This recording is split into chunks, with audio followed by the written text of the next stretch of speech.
Como vai, povo? 100%, 100% alvos da graça, da misericórdia, do amor de Deus em Cristo Jesus.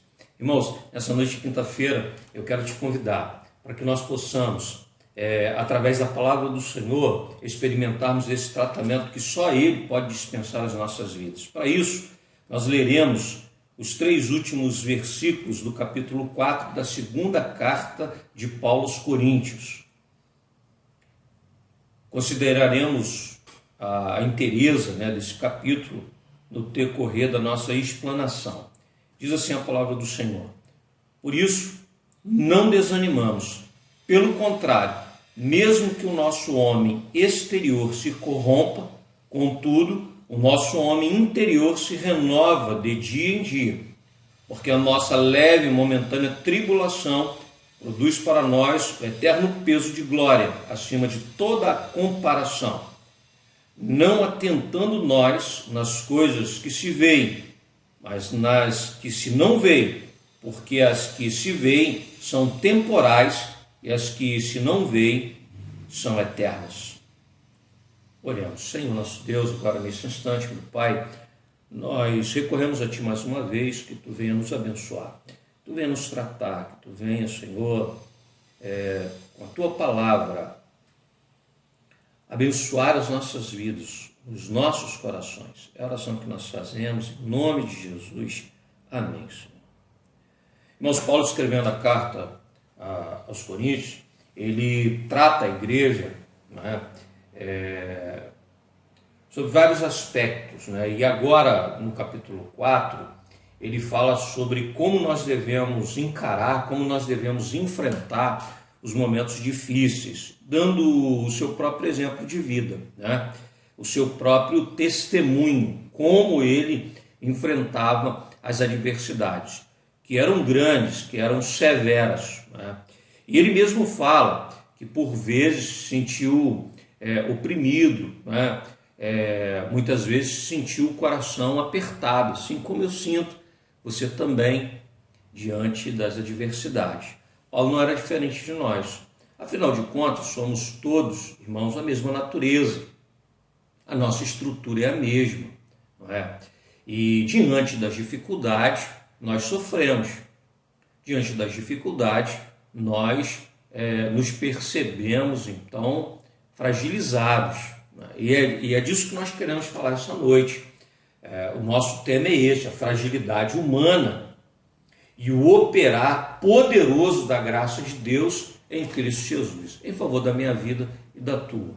E Paulo, ele ensina isso, Os momentos de grande dificuldade, nós não podemos nos deixar tomar pelos problemas de maneira que não venhamos a enxergar aquilo que é preciso.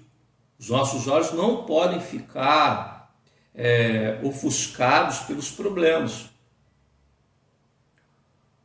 Nós precisamos olhar para além deles. Precisamos pedir para que Deus nos abençoe de forma que nós possamos enxergar para além daqueles momentos difíceis. Porque ele diz, que nós não devemos atentar para as coisas que se veem, mas devemos focar nas que se não veem, porque aquelas que estão à nossa volta, por mais difíceis que sejam, elas são passageiras. E quando ele fala para a gente focar nas que não se veem, ele está falando sobre aquele operar de Deus maravilhoso em prol da minha vida e da tua, porque era assim que ele fazia. Todas as vezes que ele se percebia em grande dificuldade, ele passou muitas, apedrejado, chicoteado, vilipendiado, maltratado, desconsiderado até pelos irmãos da igreja, encontrando oposição dos de fora e dos de dentro. Isso tudo ele viveu. Decepções, coração amargo ou amargurado por conta desses acontecimentos. Mas aí ele diz o seguinte, que todas as vezes que ele se percebia assim, ele olhava na direção certa, com o foco correto. Então, primeiro, nós precisamos nos perceber alvos da misericórdia de Deus no momento de grande tribulação. Ele diz assim, no primeiro versículo do capítulo 4, pelo que tendo este ministério, esse trabalho, esse chamado,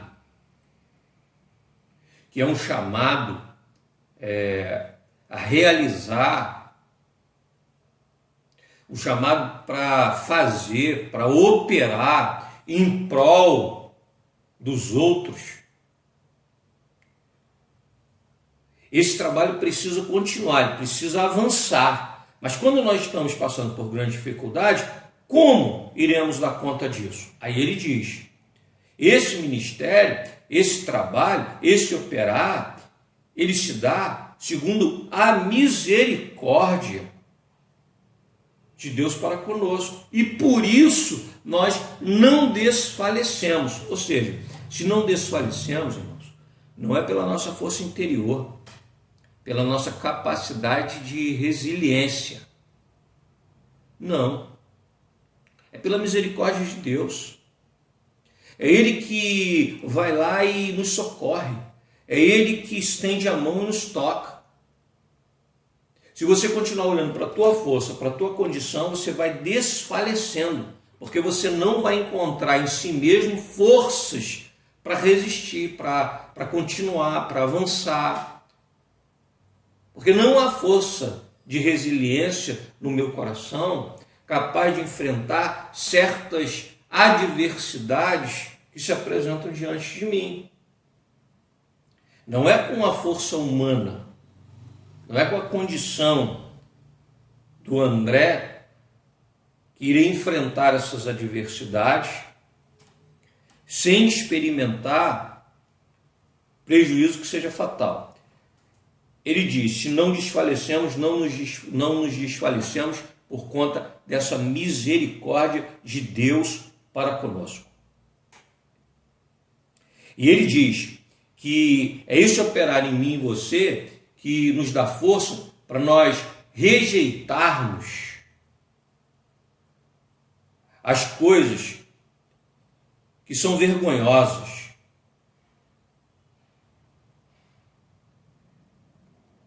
É isso que nos faz forte, irmãos, para resistirmos às tentações, de buscarmos facilidades, para que tenhamos algum certo conforto, para que possamos escapar dessas dificuldades que se apresentam na nossa caminhada. Ele diz assim, é pela misericórdia de Deus que nós permanecemos íntegros, corretos, diante do Senhor.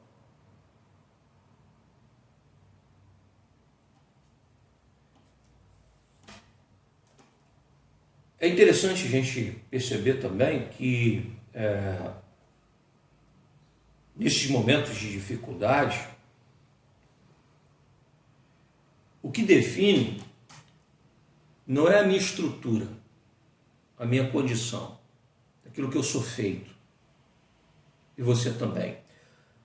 Ele diz assim, nós, e aí ele usa essa figura, somos como vasos de barro. A nossa estrutura, a nossa natureza é assim, frágil, sem muito valor, como um utensílio de barro, um vaso. É assim que nós somos. E ele diz, nós somos atribulados, no versículo 8, ele diz assim, tudo somos atribulados. Lá no versículo 16 ele diz assim, o nosso homem exterior se corrompe.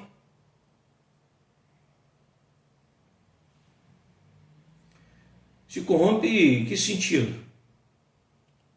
Golpeados pelas dificuldades, pelas adversidades, pelas decepções, pelas dores, por tudo aquilo que se abate, né?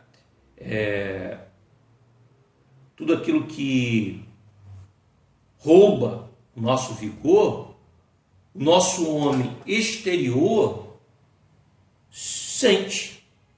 E aí, nesse sentido que ele diz, se corrompe, se cansa, se entristece, perde o vigor, com o passar do tempo envelhece, por conta das dificuldades adoece. É disso que ele está falando, eu e você, por conta dessa nossa natureza, por conta dessa nossa condição. Isso é a minha realidade e a tua também. Mas como escaparemos disso? E aí ele nos mostra. Porque, na realidade, essa graça de Deus para comigo, para contigo, que nos alcançou, ela é o revelar de Deus para a minha vida e para a tua, daquelas coisas que os nossos olhos humanos não podiam enxergar. Paulo está falando da sua própria experiência de conversão, não é verdade? A experiência dele com Cristo ali, quando desse encontro ele sai uma nova criatura, transformado, mudado. Ele que não enxergava, agora, a partir do agir de Deus na sua vida, ele enxerga. E aí ele vai dizer, não é? O Deus desse século cegou o entendimento dos incrédulos, para que a luz do Evangelho não resplandecesse, para que eles não enxergassem. Aí ele diz, nós não. Nós fomos alcançados, nós fomos iluminados. E essa luz do conhecimento da glória de Deus, ela se manifestou na minha vida e na tua em Cristo Jesus. Na nossa transformação de vida, na minha e na tua. E aí Paulo sempre olhando para esse encontro dele com Cristo, esse Cristo que vai ao encontro dele, que com graça e com misericórdia o resgata. Então todos os problemas, por maiores que eles parecessem, vão se tornando pequenos diante dessa realidade do amor de Deus, a manifestação do amor de Deus por ele, pela vida dele, a graça de Deus que vem, que socorre. É interessante porque ele começa o versículo 7 dizendo assim, temos, porém, este tesouro em vasos de barro, para que a excelência do poder seja de Deus e não de nós. Com grande humildade, nós confessamos. Por que nos abatemos diante das dificuldades? Porque essa é a nossa estrutura. Nós somos como vasos de barro. Mas, porém, entretanto, fomos alcançados pela misericórdia e pela graça de Deus em Cristo Jesus. E aí esse tesouro maravilhoso, ele foi depositado por Deus em nossos corações. Bom, se somos vasos de barro, somos um utensílio, recipiente desse tesouro maravilhoso que é o amor de Deus, que é a manifestação do conhecimento da glória, do poder de Deus em Cristo Jesus. Aí ele vai dizer, em tudo nós somos atribulados. É interessante porque o verbo no grego, né, traduzido por atribulados, significa aquilo que pressiona, aquilo que oprime, aquilo que aflige. A ideia aqui é de um grande peso. Lembra que eu falei? Quando a gente sente o coração apertado, é disso que ele está falando. Em tudo nós somos. A notícia ruim que chega, é uma decepção que a gente tem com alguém que a gente ama, que a gente gosta. É uma postura que não convém e que muito nos machuca. Isso tudo nos oprime. É uma situação dessa que nós estamos vivendo, a pandemia, onde nós percebemos toda a fragilidade humana sendo exposta, e ainda assim a resposta dessa alma que passa por essas dificuldades não é a resposta certa. Por quê? Porque as almas que são enganadas pelo príncipe desse mundo, por aquele que governa este mundo, faz com que elas se tornem ainda muito mais raivosas, são levadas à agressão. E aí nós vemos, né, esse conflito que nós estamos vivendo, essa agressividade que campeia, e infelizmente campeia todas as áreas da sociedade. Um coração tomado por isso é um coração que perde a condição de pregar o Evangelho de Cristo, porque perde a condição de falar sobre essa graça, essa misericórdia, que é favor imerecido. Porque não há espaço aí para falar de perdão, não há espaço aí para falar de amor, não há espaço aí e nem condições para a gente falar de regeneração, de transformação, de mudança de vida. Não há espaço para o encontro, para o abraço, para o diálogo. E ele vai dizer aqui, é interessante, porque diz assim, tudo nós somos atribulados, porém não angustiados. Aí a palavra que foi traduzida por angustiados, e nós não somos angustiados, é a palavra que significa no original, né, esmagados. Veja, ele diz assim, nós somos oprimidos. Há um peso muito grande sobre nós, porém nós não somos esmagados.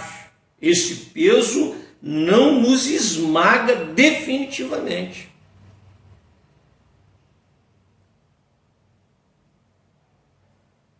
É nesse sentido que não somos angustiados, porque não somos esmagados. Porque esse peso todo é suportado por uma alma agraciada, abençoada, iluminada.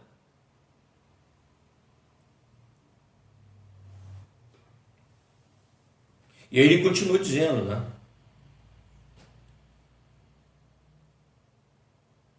Nós podemos até ficar perplexos, porém não desanimados, perseguidos, porém não desamparados, abatidos, porém não destruídos.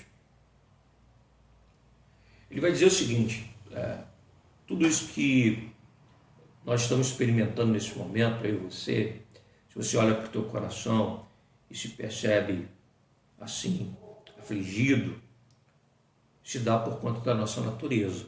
Nós somos vasos de barro. Mas aí a palavra de Deus nos socorre dizendo o seguinte, a despeito de tudo isso, nós não iremos desfalecer. A despeito de tudo isso, não iremos perecer. A despeito de tudo isso, não vamos ser esmagados. Não vamos desanimar. Não seremos abatidos. Não seremos destruídos.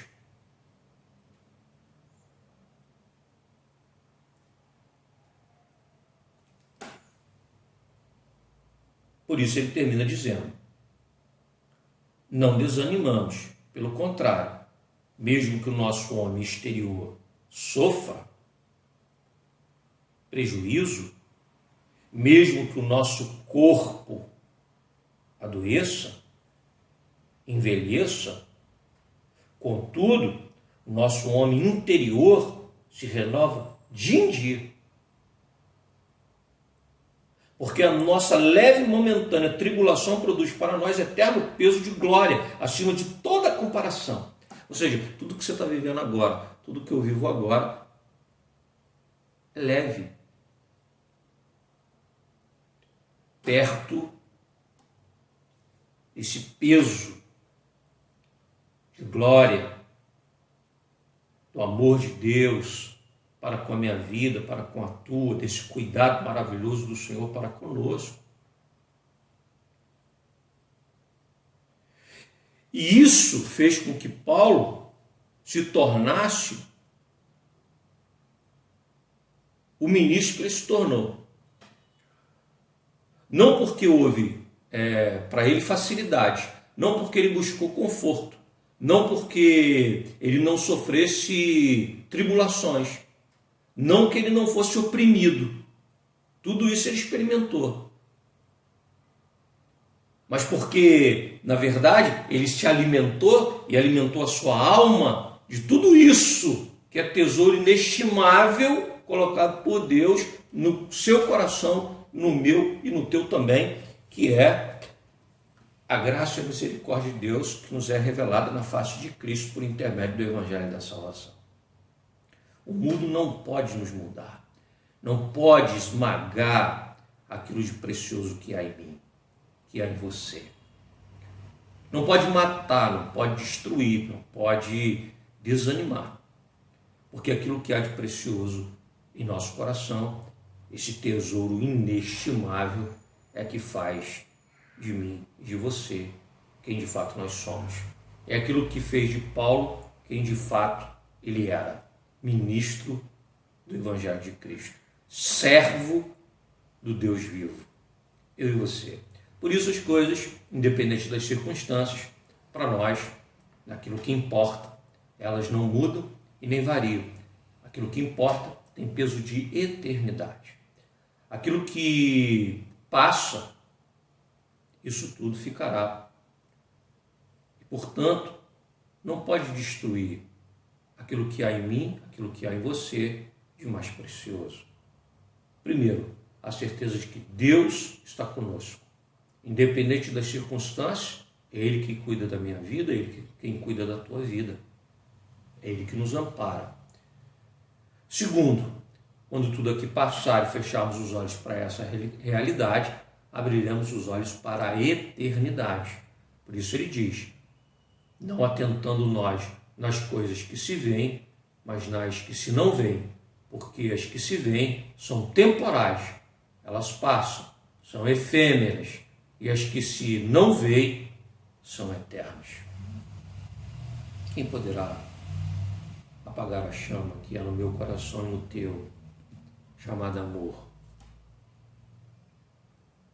Quem poderá apagar de nós as marcas da misericórdia e da graça de Deus em Cristo Jesus? Quem poderá tirar da nossa face o semblante de anjos? Serão pedras? A aspereza dos nossos dias? Quem poderá nos distanciar, nós que fomos feitos por Deus em Cristo Jesus, família da fé? Quem poderá roubar de nós a alegria da comunhão dos santos? Quem poderá desfazer os laços feitos por Deus na mesa proposta por Cristo Jesus, onde no partir do pão, no participar do cálice, nós mais uma vez fazemos menção do sacrifício de Cristo na cruz do Calvário, por minha vida, pela tua também, por todos aqueles que são chamados seus filhos. Quem poderá tirar de nós a condição de nos amarmos como Cristo nos amou? Portanto, irmãos, enfrentemos o dia mau, com os olhos voltados para aquilo que importa. Não deixe se amargar, seja como Paulo, ande como Cristo andou, experimente do cuidado de Deus para com a tua vida, independente daquilo que aconteça, independente daquilo que se abata contra nós. Deus te abençoe, Deus seja conosco, Deus seja louvado.